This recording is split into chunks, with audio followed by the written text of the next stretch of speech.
about our first Saturday game, which is the Cleveland Browns and the Houston Texans. As we sit right now, Browns are 2.5 point favorites on the road over Houston, a total of 44.5.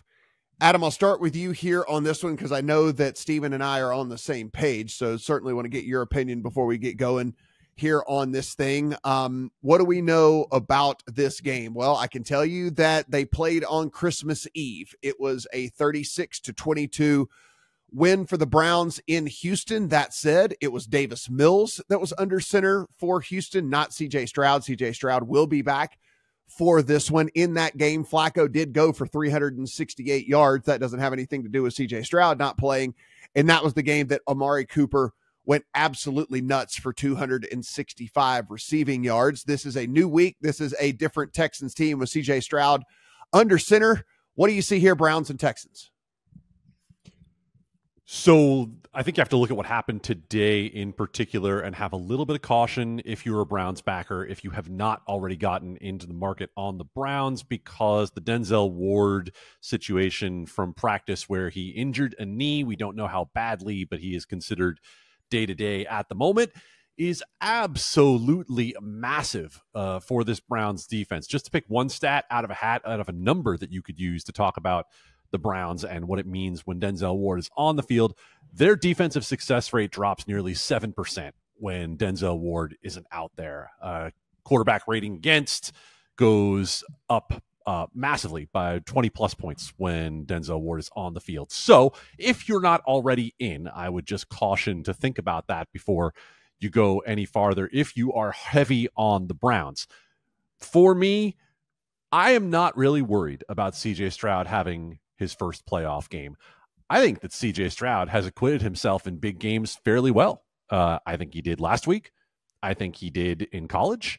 And I think he will again this week. Do I like it to the point of playing the Texans outright? No. But if I can have an 8-point home dog with a total in the low 40s, then I see the Texans as just fine teaser leg. Steven, as we head to that injury report, if we look, it was certainly lengthy over the course of the week for the Cleveland Browns. That being said, only a few leave with actual injury designations. Mike Ford, questionable. Dustin Hopkins is out. We have Pierre Strong, backup running back, is questionable. Juan Thornhill listed as questionable. Cedric Tillman out, just a backup wide receiver, nothing there. As Adam mentioned, Denzel Ward also listed as questionable. Grant Delpit did get activated into his window, but is going to miss this game. If they were to make it to next week, maybe Grant Delpit would be back out there to help this defense. I know you and I were jumping on getting the Browns into our account this week. Yeah, I bet it open -1.5. I will concede that this is still a pretty expensive price on the Browns. If you compare what the spread was in the first meeting between these two teams when CJ Stroud didn't play, it's only about 2 points cheaper, but through the key number of 3.5. And sorry, 3, but it was 3.5 when Davis Mills was on the field when they played a couple weeks ago. So I concede that it is pricey. I mean, you would think this wouldn't be as big of an adjustment. With that being said, I think you do have to upgrade the Browns with what we now know about this offense. I'm kind of between a rock and a hard place with the style that the Browns offense plays, with how pass heavy they have been with Joe Flacco. I love that. I think it increases their ceiling on a week-to-week basis. Amari Cooper is now off the injury report, does not have an injury designation, so that's great. So wheels up for this offense, in my opinion, against a Houston defense that has struggled against the pass this year. This is a defense that is not in the top 20 by most advanced metrics against the pass. So I do agree with Adam that if Denzel Ward does not play, this might be an overplay on the over-under for me. I still would lean Browns. I wouldn't be anywhere near as confident as I was when I made the bet at the start of the week when I thought Denzel Ward would play. And this was a midweek addition to the injury report. So we have no context about whether he's actually going to play or not until we get some kind of insider tweet like midnight on Friday night. So we have to keep an eye out for that. But again, if Ward doesn't play, and you heard the splits that Adam gave about what this defense has looked like. And I don't think it's, an unfair sample size. It's a handful of games this year with a mix of good and bad offenses when Ward wasn't on the field. A matchup against the Ravens, the Broncos, the Rams, the Jaguars, the Bears, and the Bengals. So I think it's a fair split there with Denzel Ward. So I will just say that if he's not on the field, I would very much be looking to bet the over in this game as well.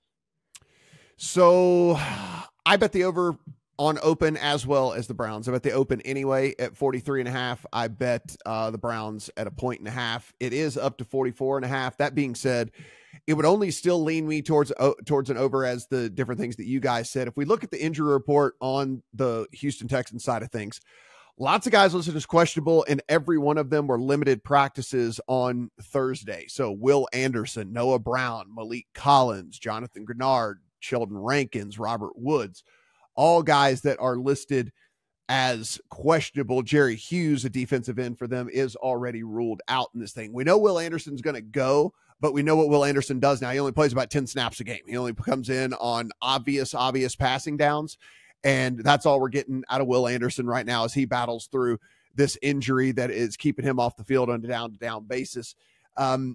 Guys, Adam, let's just, as we dig further into this game, right? Pretty much for the entire season, one of our things we were saying about this Texans defense was, look, you can throw all over them, no doubt about that, but hey, they're pretty stout against the run. Like they're pretty good against the run, so they force you to kind of be one-dimensional. And then in come the Colts last week, and they run for over 200 yards on this Texans team. And so with that, are you worried at all that with all of these dudes that are listed as questionable, all these dudes that are DNPing and then limited practicing throughout the course of the week, they're still giving it a go, but it seems as if, and we're just going by a very small sample size, that the collection of all of the guys that are kind of playing banged up might have a sum towards this defensive line in general, which is, hey, still good, but not elite against the run like we saw earlier in the year when these dudes were playing, most of the downs. I can't make a case against that, Matt. I will give you two things that I looked at in my own handicapping of this game that are not necessarily pushbacks. They're just other angles to the offensive side of things. First of all, let's start with that Browns offense and the fact that Joe Flacco has been making mistakes. They have turned into interceptions. There have been more turnover-worthy plays that haven't, and that becomes more of a concern for me when we go into this minuscule sample here of 60 minutes of one playoff game, when I'm talking about, in my handicap, 8 points on a teaser leg with a total of 44. That leads to my second point. When we talk about C.J. Stroud, Cleveland didn't get to see him in the first game. Right. The advantage in this actually goes to Bobby Slowick and the Texans offense because they went against a completely different Texans offense to the Cleveland Browns. And now they will be seeing CJ Stroud for the first time. And I think that actually is one of the things that gives me confidence in the Texans' ability to chase. So I realize I'm not addressing your question directly about what it means for the Cleveland offense, because I think to some degree, we probably have to bake in that Cleveland's offense is going to be successful regardless, because we've seen the quality of this offensive line. We know what Amari Cooper did last time, and we know that the Texans just haven't been a great defense all year long. Steven, they're not giving us free money this week. They put Flacco's prop at 268.5. So thank you for that, Sportsbooks, for the month of giving me an incredible boost to my bankroll. I thank you for all of the ridiculously low numbers that you were throwing up there on Joe Flacco, who, by the way, the Flacco-led Browns lead the league in pass rate over expected since he took over. That's not a shock to us, but I guess it was a shock to the Sportsbooks for about a month, which worked out really great for all of us from a prop betting standpoint. 268.5 seems about right for me, so I'm not kind of jumping in on that. Of course, with the way that the Browns play, it would be an over or pass. I'm never playing an under on that, specifically because I think there's two different routes to getting there, which is successful Browns team and then also Browns team trailing. So I think that there's a couple of different routes to get there. We'll talk about a couple of weather games later on here, but this one, of course, played in Houston in a dome, perfect weather conditions, fast track, all of that stuff, so we don't have to worry about anything affecting this pass game at all. Just a quick note for people out there who are looking at playing some props. Devin Singletary got every single running back carry in week 18 in a must-win game for the Texans. So it seems as if Devin Singletary has become the bell cow back for the Texans here. He's the guy apparently they trust the most, as no other running back got a single tote last week in a must-win game to get into the playoffs. Steven, what is the game plan here for a successful Texans, since you and I are on the Brown side? Let's play devil's advocate here. What does a successful Texans game plan look like? What happens in this game if we're looking up and the Texans, I mean, it's 1.5, 2 points, something like that. They basically be winning the game outright. Not having Denzel Ward on the field is a good start. We've covered that already. I think it is the offense looking more like it did the last 2 weeks of the regular season without Tank Dell than it did the first 3 weeks that they played without Tank Dell. Now, there's a couple games in the middle there where CJ Stroud had a concussion. I'm not even going to include that. It's irrelevant. But in the last 2 weeks of the regular season without Tank Dell against the Titans and the Colts, CJ Stroud was 13th by EPA and 9th in success rate. Those were bad defenses, though, so that might have been part of it. The first 3 games without Tank Dell, CJ Stroud was 25th and 30th in EPA and success rate. Those were games against the Jaguars, Broncos, and Jets in weather conditions. So that's probably my answer, Matt. Like they have to have become more comfortable with their new look offense. They're running more 2 tight end sets than they did when Dell was on the field. They've become a little bit more run heavy. So that would be my answer. I'm skeptical of that. That's why I bet on the Browns. But here we are. I mean, and I'm a broken record at this point, but I really do think whether Denzel Ward plays or not is a very big deal about how competitive the Texans can be here. Adam, do you alter your handicap as we get to the playoffs as far as like the statistics that you use, how you utilize those, how you do things? Because for me, I think season-long stuff to me becomes less relevant. I kind of take it to about week 10, and then I take it to about week 14. I kind of want to see like what happened over the second half of the season, then what happened down the stretch, right? Because I kind of don't want teams that are limping into the playoffs in a whole bunch of different categories. Just me personally, I was happy to see when I did dig in that the starting at week 10, if you look at the EPA per play allowed from this Browns defense, it was still 6th. If you go and you shorten it up to week 14 and on, it's 3rd. So it is a defense that did this all season long, which again, if I'm making a bet on the Browns, I'm also betting on the fact that the Browns are going to be showing up from a defensive perspective. How do you kind of go about breaking down these teams and trying to figure out, okay, what noise is there? A bunch of noise in these season long deals? Because again, a team, what it looked like in week 4, 5, 6 might not have any recollection of what this team looks like, since week 14. I mean, the short answer is it depends, but I think if you've been listening to this podcast for the last few weeks, you've heard me pretty consistently reference second half of the season.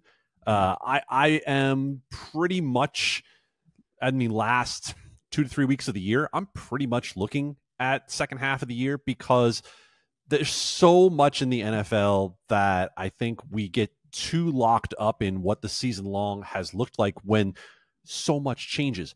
Rookies develop and injuries happen and unknowns emerge. And I think when it comes to trying to look in terms of in the off season, right? When we're doing all of our off season pods and we're trying to talk about who might be good this year, we want as much information as possible, right? We want the longest sample possible, even though the NFL doesn't really give us that sample over the course of a 17-game season. Now, when we start talking about individual, really specific, tell me what's going to happen within these 60 minutes, you have to be looking at injuries. You have to be looking at offensive changes. You have to be looking at what happened in terms of how they're calling plays, what they've gone against in terms of their opponents, et cetera, et cetera, et cetera, that I think needs to be more micro at this time of year. Guys, like I said, I played the over. If I was trying to make a case for the under here, I think it goes a little bit something along the lines of, hey, the Browns defense is good. Like any way you look at it, we just mentioned that you can look at season long, you can look at second half, you can look at the last month of the season down the stretch. They've been good the whole way through. And so you could just say, hey, the Texans struggle to move the ball more than we thought against this Browns defense that has shown up each and every week all season long. And conversely, Flacco, whenever you know exactly what he's going to do, this Texans defense, after having seen him one time already, after having more tape on him, has been able to kind of neutralize that all we can do is pass offense. And whenever they're able to do that, then the Browns aren't able to be as efficient either. I think there is a path to the under. Now, I don't necessarily think that that's going to happen. I do think that both these teams will score, but I think it's a very real possibility that this Browns defense just travels and it's very good. And they hold CJ Stroud to, let's call it 14, 17 points or something like that in this game. And I think it's a very real situation where, hey, the Texans go, they threw for 368 yards on us last time, and Amari Cooper went for 265 franchise record. We're not going to allow that to happen again. Let's let them run, and they're not good at running, so let's see how efficient they can be trying to run. I don't know what y'all think about that, but I do believe that there is a path to an under as well. Yeah, Matt, I think what we have to really factor in here is that first game is exactly what we're talking about with micro versus macro. I can't get too involved in that particular game because the circumstances changed so much, right?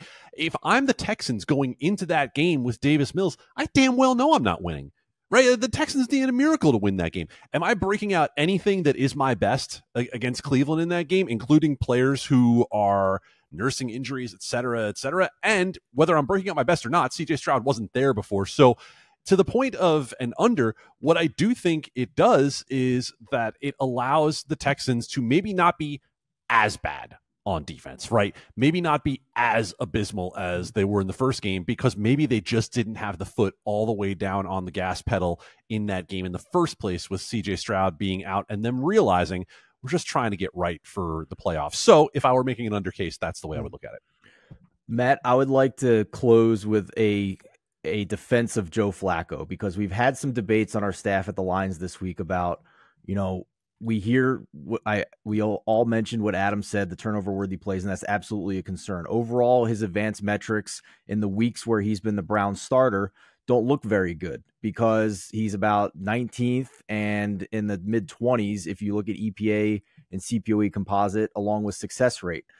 But I want to give him a break for his first game off the couch out of retirement and against the LA Rams. And by the way, the Browns were only down 1 point against the Rams with 4 minutes left in the game before the Rams finally pulled away. So if we take out that first game for Flacco out of retirement and only look at the other games where he's finally had a chance to acclimate and start performing a little better, get to know the playbook, etc., it's far better. It's above average in both EPA and CPOE composite, along with success rate.